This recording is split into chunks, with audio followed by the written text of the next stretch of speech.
So my dear students, എൻ്റെ പേര് വിഷ്ണു. ഞാൻ ഈ ഒരു വീഡിയോയിലേക്ക് നിങ്ങളെ ഓരോരുത്തരെയും സ്വാഗതം ചെയ്യുന്നു. അപ്പോൾ ക്വാണ്ടിറ്റേറ്റീവ് ആപ്റ്റിറ്റ്യൂഡിന്റെ സ്ട്രാറ്റജി എന്ന് പറഞ്ഞാൽ നമുക്കറിയാം ബാങ്ക് പരീക്ഷ എന്ന് പറഞ്ഞാൽ പ്രിലിമിനറി പരീക്ഷയുണ്ട്, മെയിൻസ് പരീക്ഷയുണ്ട്. നമുക്ക് ആദ്യം പ്രിലിംസിനെ എങ്ങനെയാണ് ടാക്കിൾ ചെയ്യേണ്ടത് എന്നുള്ളതിനെ പറ്റി നമുക്ക് ആദ്യം ഒരു ധാരണ ഉണ്ടാക്കാം.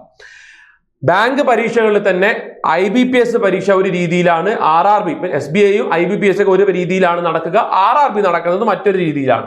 അപ്പം സിലബസും അതിന്റെ ടോപ്പിക്കും കാര്യങ്ങളൊക്കെ ഓൾമോസ്റ്റ് സെയിം ആണെങ്കിലും ആ പാറ്റേണിൽ വ്യത്യാസമുണ്ട്. അപ്പം ആദ്യം ഞാൻ പറയാൻ പോകുന്നത് എക്സെപ്റ്റ് RRB എക്സാംസ് മാറ്റി വെച്ച് കഴിഞ്ഞാലുള്ള മറ്റു പരീക്ഷകൾ, അതായത് IBPSന്റെ POയും ക്ലർക്കും SBIന്റെ POയും ക്ലർക്കും RBI അസിസ്റ്റന്റ് പോലെയുള്ള പരീക്ഷകളിലെ പ്രിലിമിനറി പരീക്ഷയുടെ മാർക്ക് ഡിസ്ട്രിബ്യൂഷൻ ആണ് ഇപ്പൊ നിങ്ങൾക്ക് സ്ക്രീനിൽ കാണാനായിട്ട് സാധിക്കുന്നത്. ഏതൊക്കെ ഞാൻ പറഞ്ഞത്? IBPSന്റെ POയ്ക്കും IBPSന്റെ POയ്ക്കും ക്ലർക്കിനും, ഓക്കെ, IBPS PO ക്ലർക്ക്, SBIന്റെ PO ക്ലർക്ക്, അതുപോലെ RBI അസിസ്റ്റന്റ്. ഈ മൂന്ന് പരീക്ഷകൾക്ക് അല്ലെങ്കിൽ ഇത്തരത്തിലുള്ള പരീക്ഷകളുടെ പ്രിലിമിനറി എന്ന് പറഞ്ഞാൽ ഈ ഒരു രീതിയിലാണ് അവിടെ നമുക്ക് നമ്മളെ സിലബസിൽ നമുക്ക് കാണാനായിട്ട് സാധിക്കുക. നമ്മളെ പാറ്റേൺ ഇങ്ങനെയാണ്. അപ്പൊ നമ്മൾ പറഞ്ഞു ഇതിൽ നമ്മൾ ക്വാണ്ടിറ്റേറ്റീവ് ആപ്റ്റിറ്റ്യൂഡിന്റെ സ്ട്രാറ്റജി ഡിസ്കസ് ചെയ്യാൻ പോകുന്നത്. ന്യൂമറിക്കൽ അബിലിറ്റി എന്നും അതിനെ വിളിക്കും. നമ്മൾ 20 മിനിറ്റ് ആണ് നമുക്ക് ന്യൂമറിക്കൽ അബിലിറ്റി ചെയ്യാനായിട്ട് നമുക്ക് ലഭിക്കുക. ന്യൂമറിക്കൽ അബിലിറ്റി മാത്രമല്ല, ഇംഗ്ലീഷ് ചെയ്യാനും നമുക്ക് 20 മിനിറ്റ് ആണ് ലഭിക്കുക. അതുപോലെ റീസണിങ് അബിലിറ്റി അല്ലെങ്കിൽ ലോജിക്കൽ റീസണിങ് എന്നൊക്കെ നമ്മൾ വിളിക്കുന്ന അത് ചെയ്യാനും നമുക്ക് 20 മിനിറ്റ് ആണ് കിട്ടുക. അങ്ങനെയാണ് ആകെ മൊത്തം നമുക്ക് 60 മിനിറ്റ് കിട്ടുക. അപ്പൊ ശ്രദ്ധിക്കേണ്ട കാര്യം, ഇവിടെ സെക്ഷണൽ ടൈമിംഗ് ഉണ്ട്. അതായത് ഇംഗ്ലീഷിന്റെ 20 മിനിറ്റ് കഴിഞ്ഞാൽ, സാധാരണഗതിയിൽ ഇംഗ്ലീഷ് വെച്ചിട്ടാണ് ആരംഭിക്കാറ്. അപ്പൊ ഇംഗ്ലീഷിന്റെ ഒരു 20 മിനിറ്റ് കഴിഞ്ഞാൽ പിന്നെ അടുത്ത ന്യൂമറിക്കൽ എബിലിറ്റി അപ്പോൾ മാത്രമേ വിസിബിൾ ആവുള്ളൂ. അപ്പൊ ഇംഗ്ലീഷ് നിങ്ങൾ 5 മിനിറ്റ് കൊണ്ട് തീർത്തത് കൊണ്ടും കാര്യമില്ല. 20 മിനിറ്റ് നിങ്ങൾക്ക് സ്ക്രീനിൽ ഇംഗ്ലീഷിന്റെ ക്വസ്റ്റ്യൻസ് തന്നെയായിരിക്കും ഉണ്ടാവുക. അപ്പൊ ആ ഒരു സെക്ഷണൽ ടൈമിംഗ് കഴിഞ്ഞാൽ അടുത്ത ന്യൂമറിക്കൽ എബിലിറ്റിയാണ്. അപ്പൊ ഈ ഒരു പറഞ്ഞ കാര്യത്തിൽ നിന്ന് തന്നെ വ്യക്തമാണ്, നമുക്ക് ആകെ 20 മിനിറ്റ് മാത്രമേ ഉള്ളൂ 35 കണക്കിലെ അല്ലെങ്കിൽ ക്വാണ്ടിറ്റേറ്റീവ് ആപ്റ്റിറ്റ്യൂഡിലെ ക്വസ്റ്റ്യൻസ് സോൾവ് ചെയ്യാനായിട്ട്. അതിന് 35 മാർക്കും നമുക്ക് കിട്ടും.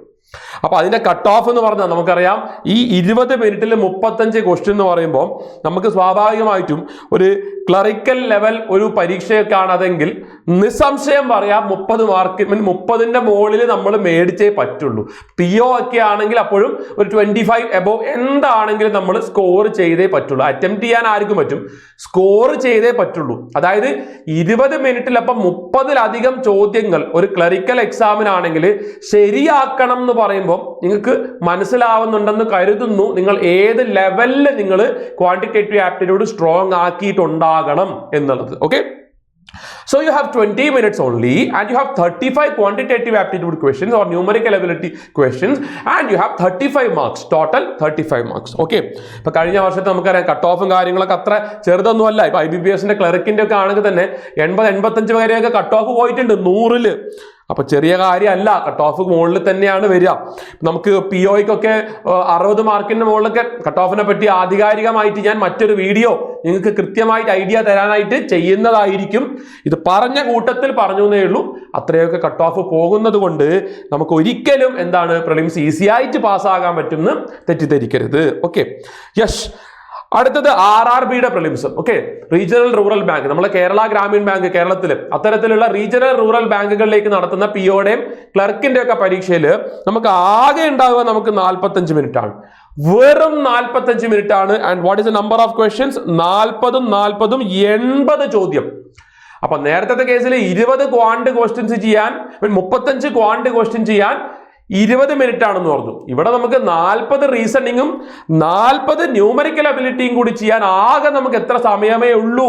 നമുക്ക് ആകെ ഉള്ളത് വെറും 45 മിനിറ്റ് ആണ്. കട്ട് ഓഫ് ഒക്കെ ഭീകര കട്ട് ഓഫ് തന്നെയാണല്ലേ, അത്ര താഴെയൊന്നും അല്ല കട്ട് ഓഫും കാര്യങ്ങളൊക്കെ വരുന്നത്. ഓക്കെ, അപ്പൊ അതുകൊണ്ട് വളരെയധികം ശ്രദ്ധയോടുകൂടി നമ്മൾ നോക്കേണ്ട ഒരു കാര്യമാണ് ഈ സ്ട്രാറ്റജിയിൽ എത്ര മിനിറ്റ് ഞാൻ ക്വാണ്ടിന് കൊടുക്കേണ്ടി വരും. ഈ 40 ചോദ്യം അല്ലെങ്കിൽ 40 ചോദ്യങ്ങൾ അറ്റംപ്റ്റ് ചെയ്യാൻ എൻ്റെ 45 മിനിറ്റിലെ എത്ര മിനിറ്റ് ഞാൻ ക്വാണ്ടിറ്റേറ്റീവ് ആപ്റ്റിറ്റ്യൂഡിന് അലോട്ട് ചെയ്യണം, എത്ര മിനിറ്റ് ഞാൻ റീസണിങ്ങിന് അലോട്ട് ചെയ്യണം, ഇതിനെപ്പറ്റി കൃത്യമായിട്ടുള്ള ഒരു പ്ലാനിങ് നിങ്ങൾക്ക് ഉണ്ടാകുമെന്ന് വിശ്വസിക്കുന്നു. ഇല്ലാത്ത ആൾക്കാർ അതുണ്ടാക്കിയെടുക്കുക തന്നെ വേണം. ഓക്കെ, ലൈക്ക് ഒരു റീസണിങ് ഒക്കെ അത്യാവശ്യം സ്ട്രോങ് ആയിട്ടുള്ള ഒരാളാണെങ്കിൽ ഒരു 20 മിനിറ്റ്സിലൊക്കെ റീസണിങ് തീർക്കാൻ പറ്റും. ബാക്കിയുള്ള 25 മിനിറ്റ്സ് നിങ്ങൾക്ക് വേണമെങ്കിൽ ക്വാണ്ടിന് ആയിട്ട് അലോട്ട് ചെയ്യാം, ഡെഡിക്കേറ്റ് ചെയ്യാം. റീസണിങ് അതിലും ഫാസ്റ്റിൽ ചെയ്യാൻ പറ്റുന്ന ആൾക്കാരാണെങ്കിൽ എന്നാലും ഒരു 18 തൊട്ട് 20 മിനിറ്റ് വരെ നമ്മൾ എടുക്കും റീസണിങ് ക്വസ്റ്റ്യൻസ് ചെയ്യാനായിട്ട്, അല്ലെ? അപ്പോൾ സ്വാഭാവികമായിട്ടും ക്വാണ്ടിന് 20+ മിനിറ്റ്സ് എന്താണെങ്കിൽ നിങ്ങൾ അലോട്ട് ചെയ്യണം, എങ്കിലേ നമുക്ക് കട്ട് ഓഫ് ക്ലിയർ ചെയ്യാനായിട്ട് നമ്മളെ കൊണ്ട് സാധിക്കുള്ളൂ. ഓക്കെ, ശരി.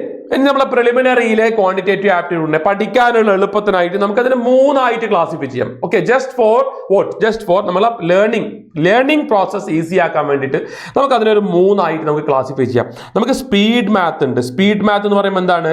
അത് വെറും നമ്മളുടെ വേദിക് മാത്സിനെ പറ്റി അല്ല ഞാൻ പറയുന്നത്. സ്പീഡ് മാത്സ് എന്ന് പറയുമ്പോൾ അത്ര വേഗതയിൽ നമ്മളുടെ കാൽക്കുലേഷൻ സ്കില്ലുകൾ മാത്രം ഉപയോഗിച്ചുകൊണ്ട്, അല്ലെങ്കിൽ ബേസിക് ആയിട്ടുള്ള അരിത്തമെറ്റിക് സ്കിൽ ഉപയോഗിച്ചുകൊണ്ട് നമ്മൾ സോൾവ് ചെയ്യേണ്ട ക്വസ്റ്റ്യൻസ്, ആ ഒരു കാറ്റഗറിനെയാണ് സ്പീഡ് മാത്സിലോട്ട് ഇടുന്നത്. അതിൽ ക്വാഡ്രാറ്റിക് ഇക്വേഷൻ വരും, അതിൽ സിംപ്ലിഫിക്കേഷൻ വരും, അപ്രോക്സിമേഷൻ വരും. അപ്പൊ ഇതിനെയൊക്കെയാണ് സ്പീഡ് മാത്സ് എന്ന് പറഞ്ഞ കാറ്റഗറിയിലോട്ട് ഇൻക്ലൂഡ് ചെയ്യിപ്പിക്കേണ്ടത്. പിന്നെയുള്ളത് ഡാറ്റ ഇന്റർപ്രിട്ടേഷൻ ആണ്. നമുക്ക് ഏറ്റവും പ്രധാനപ്പെട്ട ഒരു ഏരിയയാണ്, ബാങ്കിങ് പരീക്ഷകളിലെ ഏറ്റവും പ്രധാനപ്പെട്ട ഒരു ഏരിയയാണ്, വളരെയധികം പ്രാധാന്യത്തോടു കൂടി നമ്മൾ പഠിക്കേണ്ട ഒരു ടോപ്പിക്കാണ് data analysis and data interpretation എന്ന് പറഞ്ഞു കഴിഞ്ഞാൽ. നമ്മൾ സിലബസിൽ നമുക്ക് പിയോടെയൊക്കെ നമുക്ക് സിലബസ് നോക്കിയാൽ തന്നെ എടുത്ത് പറയുന്നത് തന്നെ ഉണ്ട്. മെയിൻസിലൊക്കെ ഡാറ്റ അനാലിസിസ് ആൻഡ് ഇന്റർപ്രിട്ടേഷൻ തന്നെ ടോപ്പിക് ആയിട്ട് തന്നെ നമ്മളെടുത്ത് എന്തുണ്ട് മെൻഷൻ ചെയ്തിട്ടുണ്ട്. So that shows the significance of this particular area, data interpretation. അപ്പൊ സ്വാഭാവികമായിട്ടും അത്രയും ഇമ്പോർട്ടന്റ് ആയിട്ടുള്ള ഒരു ഡാറ്റ ഇന്റർപ്രിട്ടേഷൻ നിങ്ങൾക്ക് ഇന്റർപ്രറ്റ് ചെയ്ത് അനലൈസ് ചെയ്ത് ഫാസ്റ്റ് ആ ക്വസ്റ്റ്യൻസ് സോൾവ് ചെയ്യണമെങ്കിൽ your calculation speed must be really good. You should be really good at your basic calculation speed. You should be knowing a lot of techniques to solve the calculations very fast. And അത് മാത്രമല്ല, നിങ്ങൾക്ക് concept ആണെങ്കിലും പെർസെൻറ്റേജിൻ്റെ fraction conversion, fraction to percentage conversion, BODMAS, ഇതിൻ്റെയൊക്കെ കോൺസെപ്റ്റുകളും കൃത്യമായിട്ടുള്ള ഒരു idea നിങ്ങൾക്ക് ഉണ്ടെങ്കിൽ മാത്രമേ ചെയ്യാനായിട്ട്. ഇനി അരിത്തമെറ്റിക്സ് എന്ന് പറയുമ്പോൾ നമുക്കറിയാം അരിത്തമെറ്റിക്കിൽ ഒരുപാട് ടോപ്പിക് ഉണ്ട്. ഡീറ്റെയിൽ ആയിട്ട് ഞാൻ പറയാം. അരിത്തമെറ്റിക്കിൽ നിങ്ങൾക്ക് percentage, profit and loss, data interpretation അല്ല, നമുക്ക് പ്രോബബിലിറ്റി വരും, time speed and distance, boat and stream, നമുക്ക് ആവറേജ് വരും, എലിഗേഷൻ, മിക്സ്ചർ, അങ്ങനത്തെ ഒരുപാട് ടോപ്പിക്സ് ഒരുമിച്ച് വരുന്ന ഒരു ഏരിയയാണ് നമ്മുടെ അരിത്മെറ്റിക്സ് എന്ന് പറഞ്ഞു കഴിഞ്ഞാൽ. ഓക്കെ, അപ്പോൾ ഞാൻ സ്പീഡ് മാത്സിൽ ഞാൻ പറഞ്ഞു 3 ആയിട്ട് ക്ലാസിഫൈ ചെയ്യുമ്പോൾ അതിൽ ഞാൻ സ്പീഡ് മാത്സ് എന്നാണ് പറഞ്ഞത്. അപ്പോൾ എന്താണ് ആ സ്പീഡ് മാത്സ് എന്ന് പറയുമ്പോൾ സാർ ഉദ്ദേശിച്ചത്? സ്പീഡ് മാത്സ് എന്ന് പറയുമ്പോൾ നമുക്ക് സിംപ്ലിഫിക്കേഷനും അപ്രോക്സിമേഷനും, നമുക്കറിയാം ക്ലറിക്കൽ പരീക്ഷകൾക്കൊക്കെ, ക്ലർക്ക് എക്സാമിനൊക്കെ നോർമലി സിംപ്ലിഫിക്കേഷൻ ആണ് ചോദിക്കാറെങ്കിൽ അപ്രോക്സിമേഷൻ ചോദിക്കുന്നത് PO എക്സാംസിനാണ്. ഇങ്ങനെ തന്നെ ചോദിക്കാവുന്നൊന്നുമില്ല, സാധാരണഗതിയിൽ ചോദിച്ച് കാണുന്നത് ഈ ഒരു രീതിയിലാണ്. ക്ലറിക്കൽ പരീക്ഷകൾക്ക് നമുക്ക് സിംപ്ലിഫിക്കേഷൻ, ബേസിക് ആയിട്ടുള്ള സിംപ്ലിഫിക്കേഷനെ പ്രിലിംസിനൊക്കെ എക്സ്പെക്ട് ചെയ്യേണ്ട ആവശ്യമുള്ളൂ. മെയിൻസിനാണെങ്കിലും ക്ലർക്കിന്റെ മെയിൻസിന് ഒരുപാട് കോംപ്ലിക്കേറ്റഡ് ആയിട്ടുള്ള സിംപ്ലിഫിക്കേഷൻ ഒന്നും വരാറില്ല. പക്ഷെ POയിലോട്ട് പോകുമ്പോൾ അത് സിംപ്ലിഫിക്കേഷനെക്കാട്ടും കൂടുതൽ അവിടെ അപ്രോക്സിമേഷൻ ബേസ് ചെയ്തിട്ടുള്ള ക്വസ്റ്റ്യൻസ് ആണ് നമുക്ക് കാണാനായിട്ട് സാധിക്കുക. പിന്നെ നമ്പർ സീരീസ്, മിസ്സിംഗ് നമ്പർ ഒക്കെ നമുക്ക് അറിയുന്ന കാര്യമാണ്. നമ്മളുടെ കാൽക്കുലേഷൻ സ്പീഡ് നല്ലോണം ഉണ്ടെങ്കിൽ basic addition, subtraction, multiplication, division, squaring and cubing, ഇങ്ങനത്തെ കാര്യങ്ങളൊക്കെ നിങ്ങൾക്ക് കൃത്യമായിട്ട് അറിയാമെങ്കിൽ മിസ്സിംഗ് നമ്പർ നിങ്ങൾക്ക് കണ്ടുപിടിക്കാനായിട്ട് വലിയൊരു ബുദ്ധിമുട്ടുണ്ടാവില്ല. പക്ഷേ റോങ് നമ്പർ സീരീസ് ആണ് പലപ്പോഴും ആൾക്കാരെ കുഴപ്പിക്കാറുള്ള ഒരു കാര്യം എന്ന് പറഞ്ഞാൽ. റോങ് നമ്പർ തന്നിട്ടുള്ള സീരീസിൽ ഏത് നമ്പറാണ്, ആ സീരീസിലെ റോങ് നമ്പർ ഏതാണെന്ന് കണ്ടുപിടിക്കേണ്ടത് ചില കുട്ടികൾക്ക് അതൊരു ബുദ്ധിമുട്ടുള്ള ഒരു ഏരിയ ആയി മാറാറുണ്ട്. ഓക്കെ, ഡോണ്ട് വറി, നമുക്ക് അതിനൊക്കെ സെപ്പറേറ്റ് ആയിട്ട് നമുക്ക് വീഡിയോയും കാര്യങ്ങളൊക്കെ ചെയ്യുന്നതായിരിക്കും. At the end of the day ഞാൻ പറഞ്ഞു, ഇതിൻ്റെ എല്ലാം ബേസ് എന്ന് പറഞ്ഞു കഴിഞ്ഞാൽ നിങ്ങളുടെ കാൽക്കുലേഷൻ, നിങ്ങളുടെ അഡീഷൻ, സബ്ട്രാക്ഷൻ, ഡിവിഷൻ, മൾട്ടിപ്ലിക്കേഷൻ, ഇതിലുള്ള നിങ്ങളുടെ സ്കിൽസ് ആണ് ഇത്തരത്തിലുള്ള ചോദ്യങ്ങൾ സോൾവ് ചെയ്യാനായിട്ട് നിങ്ങളെ ഹെൽപ്പ് ചെയ്യാൻ പോകുന്നത്. And obviously quadratic equation base ചെയ്തിട്ടുള്ള ക്വസ്റ്റ്യൻ. ഇതാണ് സ്പീഡ് മാത്സിൽ നമുക്ക് കാണാനായിട്ട് സാധിക്കുക. അപ്പൊ കാൽക്കുലേഷൻ സ്പീഡ് ഞാൻ പറഞ്ഞു, കാൽക്കുലേഷൻ സ്പീഡ് ഫാസ്റ്റ് ആയിരിക്കണം എന്ന് പറഞ്ഞു. അപ്പൊ ആ കാൽക്കുലേഷൻ സ്പീഡ് ഫാസ്റ്റ് ആയിരിക്കണമെങ്കിൽ നിങ്ങൾ ഹോംവർക്ക് കുറെ ചെയ്തിട്ടുണ്ടാവണം. എന്താണ് ഈ ഹോംവർക്ക് എന്ന് പറഞ്ഞു കഴിഞ്ഞാൽ, മൾട്ടിപ്ലിക്കേഷൻ ടേബിൾ എത്ര വരെയുള്ളത് അറിയാമെന്ന് ചോദിച്ചു കഴിഞ്ഞാൽ, ഒരു ബാങ്ക് എക്സാമിന് തയ്യാറെടുത്ത് തുടങ്ങിയിട്ട് 5-6 മാസം കഴിഞ്ഞിട്ടുള്ള കുട്ടികളുടെ അടുത്ത് ചോദിച്ചു കഴിഞ്ഞാലും 12 വരെ അറിയാം, അല്ലെങ്കിൽ 11 വരെ പഠിച്ചിട്ടുണ്ട്, ഇങ്ങനെയൊക്കെ പറയുന്ന ഒരു പ്രവണത കാണാറുണ്ട്. അത് വളരെ തെറ്റായിട്ടുള്ള ഒരു സമീപനമാണ്. നമ്മൾ മിനിമം 30 വരെയുള്ള ടേബിളെങ്കിലും നമ്മൾ അറിഞ്ഞിരിക്കണം. അപ്പോൾ സ്വാഭാവികമായിട്ടും നിങ്ങളുടെ മനസ്സിലൊരു സംശയം വരാം, അതിൻ്റെയൊക്കെ ആവശ്യമുണ്ടോ മക്കളെ? പരീക്ഷ നമ്മൾ പാസ്സാകാതെ ഇരുന്നിട്ട് ഓക്കെ ഞാൻ ഇങ്ങനെ പഠിക്കാത്തത് കൊണ്ടാണ് എനിക്ക് കാൽക്കുലേഷൻ സ്പീഡ് കുറഞ്ഞു പോയത്, അതുകൊണ്ടാണ് ഞാൻ തോറ്റുപോയത് എന്ന് ചിന്തിച്ച് വിലപിക്കുന്നതിൽ ഒരർത്ഥവുമില്ല. അത് കഴിഞ്ഞു പോയി, നീ തോറ്റും പോയി. അപ്പോൾ തോൽവിയിലൂടെ നമ്മൾ വീണ്ടും വീണ്ടും അനുഭവസ്ഥരായിട്ട് നമ്മളെ തിരുത്തുന്നതിനെക്കാട്ടും നല്ലത് 30 വരെയുള്ള ടേബിൾ പഠിക്കാൻ നിങ്ങൾക്ക് പറ്റും. എപ്പോ? പരീക്ഷയ്ക്ക് മുമ്പ്. പഠിച്ചാൽ അതിന്റെ ഗുണം ഉണ്ടാവുമോ? 100% ഉണ്ടാവും. അപ്പൊ പിന്നെ പഠിക്കുന്നതിന് എന്താ തെറ്റ്? കുറച്ച് എഫേർട്ട് നമ്മൾ അധികം ഇടേണ്ടി വരും. ഇടണം. കാരണം ഇതൊരു മത്സര പരീക്ഷയാണ്, മത്സരമാണ്. നീ കഷ്ടപ്പെട്ട് എഴുതിയെടുക്കാൻ ശ്രമിക്കുന്ന ജോലി നിന്റെ അടുത്ത് നിന്ന് തട്ടിപ്പറിച്ച് കൊണ്ടുപോകാൻ മറ്റൊരുത്തൻ അവിടെ പ്രയത്നിക്കുന്നുണ്ട്. അവനെയാണ് എപ്പോഴും നീ മനസ്സിൽ കാണേണ്ടത്. 30 വരെയുള്ള ടേബിൾ അറിഞ്ഞിരിക്കണം. പിന്നെ സ്ക്വയറിന്റെ കാര്യം നമുക്കറിയാം. 25 വരെയുള്ള സ്ക്വയർ അറിഞ്ഞിരുന്നാൽ തന്നെ നമുക്ക് ഏകദേശം 125 വരെയുള്ള സ്ക്വയറുകൾ നമുക്ക് പറയാനായിട്ട് സാധിക്കും. ബേസ് റൂൾ വെച്ചിട്ട് 50 ബേസ് റൂളും 100 ബേസ് റൂളും ആയിട്ടൊക്കെ വെച്ചിട്ട് നമുക്ക് 25 വരെയുള്ള സ്ക്വയർ അറിയുന്ന ഒരാളെ സംബന്ധിച്ചിടത്തോളം 125 വരെയുള്ള സ്ക്വയർ പറയാനും ഒരു ബുദ്ധിമുട്ടും കാണില്ല. Okay. Yes, percentage to fraction conversion. This is very, very, very, very important. Percentage to fraction conversion 9.99% എന്താന്ന് വെച്ചാൽ you must know what is a fraction of that. 9.09 എന്ന് പറഞ്ഞാൽ പറയാനായിട്ട് സാധിക്കണം. 16 2/3 എന്ന് പറയാനായിട്ട് സാധിക്കണം. 14 2/7 പറയാൻ സാധിക്കണം. ഇതിന്റെ എല്ലാം ഫ്രാക്ഷൻ വാല്യൂ അറിഞ്ഞാൽ മാത്രമേ ഒരു സ്ഥലത്തല്ല മക്കളെ അരിത്തമെറ്റിക് ക്വസ്റ്റ്യൻസ് സോൾവ് ചെയ്യുമ്പോഴും ഡയറക്റ്റ് നമുക്ക് സിംപ്ലിഫിക്കേഷനിലെ ക്വസ്റ്റ്യൻസ് സോൾവ് ചെയ്യുമ്പോഴൊക്കെ നമുക്ക് അവിടെ ഒരുപാട് ഉപകരിക്കാൻ പോകുന്ന ഒരു കാര്യമാണെന്ത്? Percentage to fraction conversion. അതിൻ്റെയും ഒരു വീഡിയോ ഞാൻ ചെയ്യുന്നതായിരിക്കും. ബട്ട് നിങ്ങളോട് പറയാണ്, വീഡിയോ ചെയ്യാൻ എനിക്ക് എളുപ്പമാണ്, എനിക്ക് അറിയുന്ന കാര്യമായതുകൊണ്ട്. അത് പഠിക്കാൻ ബുദ്ധിമുട്ടായിരിക്കും നിങ്ങൾക്ക് അത് അറിയാത്തതായതുകൊണ്ട്. പക്ഷെ എനിക്ക് അറിയുന്ന കാര്യം ഞാൻ നിങ്ങൾക്ക് പറഞ്ഞു തരുമ്പോൾ അത് തിരിച്ച് നിങ്ങൾ പഠിച്ചാൽ മാത്രമേ നിങ്ങൾക്കത് ഉപകരിക്കുള്ളൂ. ഓക്കെ. അറിയുന്നവർ അവൻ ഓൾറെഡി അറിയാം, അവനിത് കണ്ടത് കൊണ്ട് പ്രയോജനമില്ല. നിനക്കത് അറിയില്ലെങ്കിൽ നീ മനസ്സിലാക്കേണ്ട കാര്യത്രയേ ഉള്ളൂ, എനിക്കിത് അറിയില്ല, അറിയുന്നവനോടാ ഞാൻ കോമ്പീറ്റ് ചെയ്യുന്നത്. So I must learn this എന്നുള്ളൊരു ആറ്റിറ്റ്യൂഡ് ആയിരിക്കണം എപ്പോഴും മനസ്സിലുണ്ടാവേണ്ടത്. Data interpretation is a very vast area. ഞാൻ അതിനെ ഓരോരോ ക്ലാസിഫൈ ചെയ്തിട്ട് തന്നെ നമുക്ക് ടാബുലാർ ഡാറ്റ ഇന്റർപ്രിട്ടേഷൻ ഉണ്ട്, ബാർ ഗ്രാഫ് ബേസ് ചെയ്തിട്ടുള്ള DI, line graph DI, pie chart base ചെയ്തിട്ടുള്ള DI, ഡബിൾ പൈ ചാർട്ട്, ഇതൊക്കെ ഡീറ്റെയിൽ ആയിട്ട് നമ്മൾ ഇതിൻ്റെയൊക്കെ വീഡിയോസ് ഇൻട്രൊഡ്യൂസ് ചെയ്യാൻ വേണ്ടിയിട്ട് നിങ്ങൾക്ക് എങ്ങനെയാണ് ഇത്തരത്തിലുള്ള ചോദ്യങ്ങൾ, അല്ലെങ്കിൽ എന്താണ് ഡബിൾ പൈ ചാർട്ട് DI എന്ന് പറഞ്ഞാൽ, എന്താണ് മിസ്സിംഗ് ടാബുലാർ ഒക്കെ എളുപ്പമാണ്, നിങ്ങൾക്ക് കാണുമ്പോൾ മനസ്സിലാവും ഓ ഇത്രയേ ഉള്ളൂ എന്നുള്ളത്. കാര്യം അത്രേ ഉണ്ടാവുള്ളൂ. പക്ഷെ സോൾവ് ചെയ്യാന്ന് പറഞ്ഞാൽ വളരെ ഫാസ്റ്റാ സോൾവ് ചെയ്യാൻ വേണ്ടിയിട്ടുള്ള സ്കില്ല് നിങ്ങൾ ബിൽഡ് ചെയ്ത് കൊണ്ടുവരണം. കോമ്പിനേഷൻസ് ഓർ മിക്സഡ് DI, അതായത് പല DIകളുടെയും കോമ്പിനേഷൻസ് അല്ലെങ്കിൽ മിക്സ് ചെയ്തിട്ടുള്ള DI നമുക്ക് തരുന്നതായിരിക്കും. കാൽക്കുലേറ്റർസ് ഉണ്ടാവും. അപ്പോൾ ഇതാണ് DI. നമുക്ക് ഡാറ്റ ഇന്റർപ്രിട്ടേഷൻ പ്രിലിംസിന് നമുക്ക് ഇങ്ങനെയാണ് നമുക്ക് DIനെ ക്ലാസിഫൈ ചെയ്യാനായിട്ട് സാധിക്കുക. അരിത്മെറ്റിക് എന്ന് പറയുമ്പോൾ മക്കളെ, അരിത്മെറ്റിക് എന്ന് പറയുമ്പോൾ ARITHMATIC അരിത്മെറ്റിക് എന്ന് പറയുമ്പം നമുക്കതിൽ പെർസെൻറ്റേജ് എന്ന് പറഞ്ഞാൽ നമുക്ക് അറിയാം. Percentage is a very very important topic. അരിത്മെറ്റിക്കിന്റെ ബാക്ക് ബോൺ ആയിട്ടാണ് പെർസെൻറ്റേജിനെ കണക്കാക്കുന്നത്. Expressing something in terms of 100 ആണ് പെർസെൻറ്റേജ് എന്ന് പറഞ്ഞാൽ നമുക്ക് എല്ലാവർക്കും അറിയാം. എന്തിനെങ്കിലും ശതമാനം 100ൽ റെപ്രസെന്റ് ചെയ്യുകയാണെങ്കിലാണ് അതിനെ നമ്മൾ പെർസെൻറ്റേജ് എന്ന് പറയുന്നത്. വളരെ ഇമ്പോർട്ടൻ്റ് ആയിട്ടുള്ള ഒരു സാധനമാണ്. അതുപോലെ റേഷ്യോ ആൻഡ് പ്രപ്പോർഷൻ. പെർസെൻറ്റേജും റേഷ്യോ ആൻഡ് പ്രപ്പോർഷൻ എന്ന് പറയുന്നത് ഈ 2 ചാപ്റ്റേഴ്സ് ആണ് നമ്മുടെ അരിത്മെറ്റിക്കിന്റെ നട്ടെല്ല് അല്ലെങ്കിൽ ബാക്ക് ബോൺ എന്നൊക്കെ പറയുന്നത്. ഇത് രണ്ടും നിങ്ങൾക്ക് കൃത്യമായിട്ട് അറിയാമെങ്കിൽ ബാക്കിയുള്ള ചാപ്റ്റേഴ്സും നിങ്ങൾക്ക് എളുപ്പമായിട്ട് തോന്നും.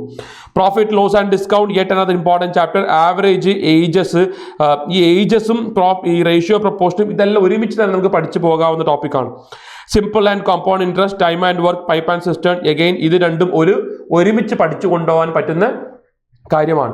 ചില ആൾക്കാർ ഡാറ്റ ഇന്റർപ്രിട്ടേഷൻ പഠിക്കും. ഡാറ്റ ഇന്റർപ്രിട്ടേഷൻ പഠിക്കുന്നതിലൂടെ അരിത്മെറ്റിക് പഠിക്കും. അതും നല്ലൊരു സ്ട്രാറ്റജിയാണ്. ബിക്കോസ് മെയിൻസ് പരീക്ഷയ്ക്ക് നമുക്ക് അരിത്മെറ്റിക്കിനെ ഒരുപാട് ഡിപ്പെൻഡ് ചെയ്യാൻ പറ്റില്ല. DIനെ തന്നെയായിരിക്കും നമ്മൾ ഡിപ്പെൻഡ് ചെയ്യാൻ പോകുന്നത്.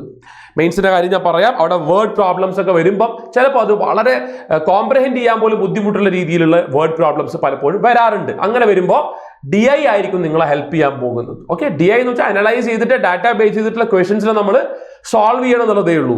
If your calculations are really fast and good, definitely DIനെ ഡിപ്പെൻഡ് ചെയ്യുന്നത് തന്നെയാണ് നല്ലത്. അരിത്തമെറ്റിക്കലി പൈപ്പ് ആൻഡ് സിസ്റ്റം എന്ന് പറഞ്ഞാൽ അഗെയിൻ നമ്മൾ പൈപ്പ് ആൻഡ് സിസ്റ്റം ഞാൻ പറഞ്ഞു, ടൈം ആൻഡ് വർക്കിന്റെ തന്നെ ഒരു എക്സ്പാൻഷൻ ആണ്. ആ കോൺസെപ്റ്റ് തന്നെ എക്സ്പാൻഷൻ ആണ്. And time speed and distance എന്ന് പറയുന്നത് അതിന്റെ എക്സ്പാൻഷൻ ആണ്, ട്രെയിൻ ബേസ് ചെയ്തിട്ട് പ്രോബ്ലംസ്. പാർട്ട്ണർഷിപ്പ് എന്ന് പറഞ്ഞു കഴിഞ്ഞാൽ അത് നമുക്ക് റേഷ്യോ എന്ന് പറയുന്ന ചാപ്റ്ററുമായിട്ട് കമ്പൈൻ ചെയ്ത് പഠിക്കാവുന്ന ഒരു ടോപ്പിക്കാണ്. ബോട്ട് ആൻഡ് സ്ട്രീം എന്ന് പറഞ്ഞാൽ നമ്മൾ നേരത്തെ പറഞ്ഞ ടൈം സ്പീഡ് ആൻഡ് ഡിസ്റ്റൻസ് എന്ന് പറയുന്ന അതേ ചാപ്റ്ററിന്റെ അഗെയിൻ സെയിം കോൺസെപ്റ്റ്സ് ഒക്കെ ബേസ് ചെയ്തിട്ടുള്ള ഒരു എക്സ്റ്റൻഷൻ ആണെന്ന് പറയാം. മെൻഷുറേഷൻ എന്നൊക്കെ ഒരുപാട് ക്വസ്റ്റ്യൻസ് ഒന്നും കാണാറില്ല, എങ്കിലും നമ്മൾ ബേസിക് മെൻഷുറേഷന്റെ ഫോർമുല കാര്യങ്ങളെല്ലാം അറിഞ്ഞിരിക്കണം. Permutation and combination, PC and probability, ഇതാണ് അരിത്തമെറ്റിക്കിൽ ഏറ്റവും ഇമ്പോർട്ടൻ്റ് ആയിട്ടുള്ള ഒരു കാര്യം ഞാൻ പറയാൻ പോവാണ്. ഇത്രയും ചാപ്റ്റേഴ്സ് പഠിച്ചാലാണ് അരിത്തമെട്രിക് കവറായി പോവുക. ഞാൻ പറഞ്ഞ പെർസെൻറ്റേജും റേഷ്യോയും കാൽക്കുലേഷൻ സ്പീഡും ഡാറ്റ ഇന്റർപ്രിട്ടേഷന് വേണ്ടിയിട്ട് ഒരുപാട് ഹെൽപ്ഫുൾ ആവുന്ന സാധനങ്ങളാണ്. അപ്പോൾ ഈ ഒരു കാൽക്കുലേഷൻ സ്പീഡും കാര്യങ്ങളൊക്കെ ബിൽഡ് ചെയ്ത് നല്ല സൂപ്പർ ഫാസ്റ്റ് കാൽക്കുലേറ്റേഴ്സ് ആണ് നിങ്ങളെങ്കിൽ DI കവർ ചെയ്യാനാണ് ഇതിനെക്കാട്ടും എളുപ്പം. പലർക്കും DI ബുദ്ധിമുട്ടാവുന്നത് നിങ്ങളുടെ ബേസിക്സ് വീക്ക് ആയതുകൊണ്ടാണ്, കാൽക്കുലേഷൻ സ്പീഡ് നിങ്ങളത് കുറവായതുകൊണ്ടാണ്. അപ്പോൾ അത് ബിൽഡ് ചെയ്യാൻ വേണ്ടിയിട്ട് ഒരുപാട് ട്രിക്സും സ്ട്രാറ്റജീസും പ്ലാനിങ്ങും എക്സിക്യൂഷൻസും എല്ലാം നമ്മളുടെ ഈ സൈലം ബാങ്കിങ് ചാനലിൽ ഉണ്ടാവും. മസ്റ്റായിട്ട് നിങ്ങൾ ഫോളോ ചെയ്യുക, ഡെഫിനറ്റ് ആയിട്ട് നിങ്ങൾക്ക് അത് ഹെൽപ്ഫുൾ ആയിരിക്കും. അടുത്തത് ഞാൻ മെയിൻസിന്റെ കാര്യമാണ് പറയാൻ പോകുന്നത്. ഇത്രയും ഞാൻ പറഞ്ഞത് പ്രിലിംസിന്റെ കാര്യമാണ് മക്കളെ. ഞാൻ ആദ്യമേ പറഞ്ഞു നമ്മൾ RRB POയ്ക്ക് ആണെങ്കിലും വളരെ കുറഞ്ഞ സമയം കൊണ്ട് നമുക്ക് ആകെ ഉള്ളത് 45 മിനിറ്റ് ആണ്. RRB പരീക്ഷയ്ക്ക് 45 മിനിറ്റിൽ വേണം നമ്മൾ അതിന്റെ പ്രിലിംസിലെ 80 ക്വസ്റ്റ്യൻസ് ടാർഗറ്റ് ചെയ്യാൻ. IBPS SBIയോ RBIയോ ആവുമ്പോൾ നമുക്ക് വെറും 20 മിനിറ്റേ ഉള്ളൂ, 35 ക്വസ്റ്റ്യൻസ് വരികയാണ്.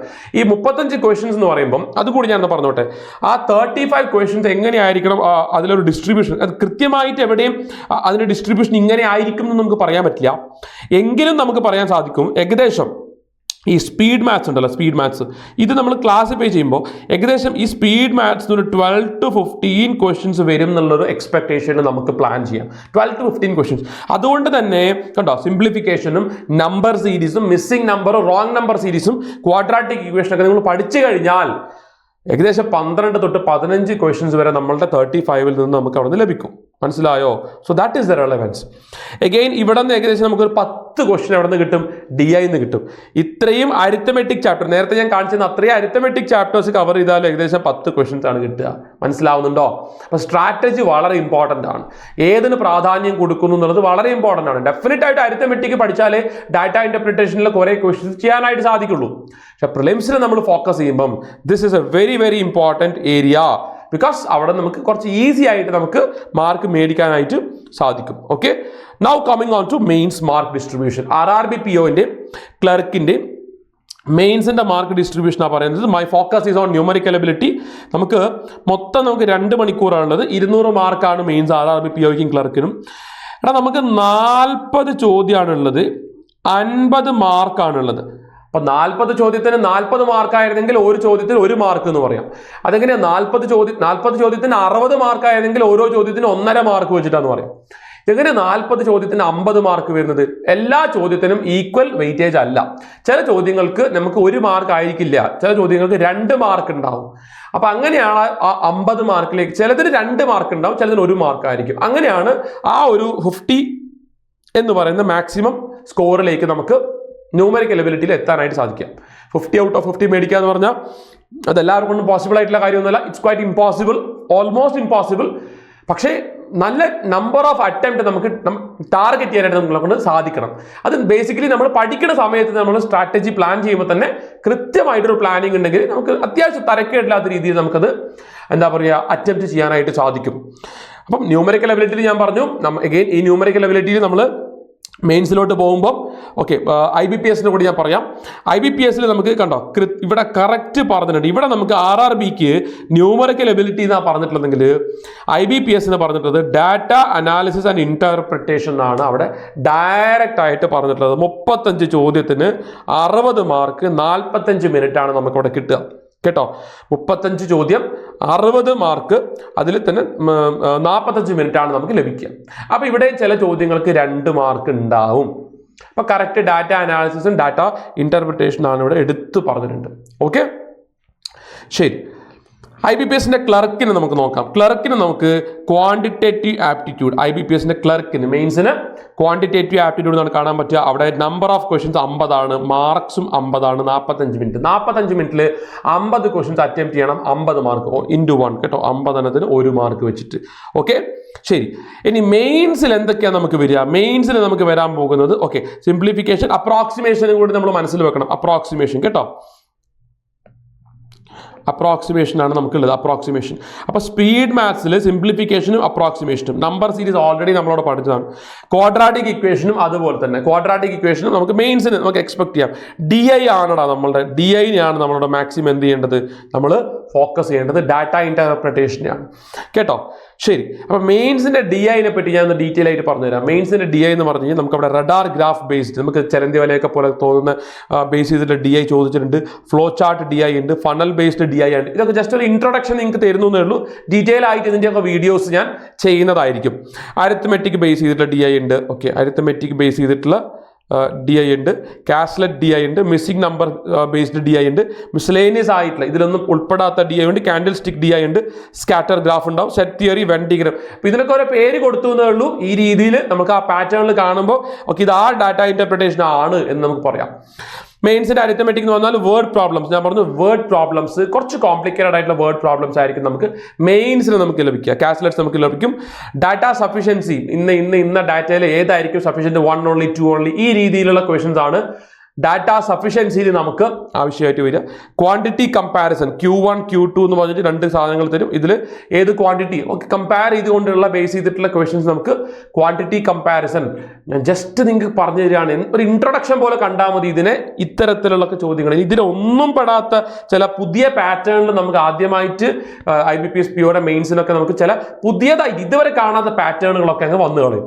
പേടിക്കേണ്ട കാര്യമില്ല. അത് നിങ്ങളെപ്പോലെ തന്നെ എല്ലാവർക്കും ബുദ്ധിമുട്ടായിരിക്കും. നമ്മൾ കുറേ പ്രാക്ടീസ് ചെയ്ത് നമ്മുടെ കോൺസെപ്റ്റും കാര്യങ്ങളൊക്കെ തറവാണെങ്കിൽ പുതിയൊരു പാറ്റേണിൽ അത് ചോദിച്ചു കഴിഞ്ഞാലും നമുക്ക് ചെയ്യാനായിട്ട് സാധിക്കും. ഓക്കെ, അപ്പോൾ ക്വാണ്ടിറ്റി ഡീറ്റെയിൽ ആയിട്ട് ഇപ്പോൾ കട്ട് ഓഫും കാര്യങ്ങളൊക്കെ വന്നതിൻ്റെ ബേസിസിൽ തന്നെ ഡീറ്റെയിൽ ആയിട്ട് ഓരോ ചാപ്റ്ററുകൾക്കും ഏതിന് നമ്മൾ പ്രാധാന്യം കൊടുക്കണം എന്നൊക്കെ പറഞ്ഞുകൊണ്ടുള്ള വീഡിയോ ഞാൻ സെപ്പറേറ്റ് ചെയ്യും.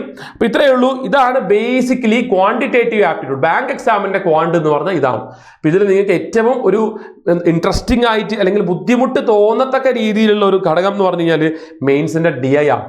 മെയിൻസിൻ്റെ DI ഒന്നും നിങ്ങൾക്ക് അധികം ക്ലാസ്സുകളാണെങ്കിൽ അധികം കോൺസെപ്റ്റ് ബേസ് ചെയ്തിട്ടുള്ള കാര്യങ്ങൾ നിങ്ങൾ അവിടെ അധികം കണ്ടിട്ടുണ്ടാവില്ല. അപ്പോൾ നമ്മൾ ഡെഫിനറ്റ് ആയിട്ട് നമ്മൾ പ്രിലിംസ് പാസ്സായതുകൊണ്ട് മാത്രം കാര്യമില്ലല്ലോ, മെയിൻസും പാസ്സാവണം എങ്കിലല്ലേ ഫൈനൽ സെലക്ഷനിലേക്ക് ഇന്റർവ്യൂയിലോട്ട് എത്താനായിട്ട് സാധിക്കുള്ളൂ.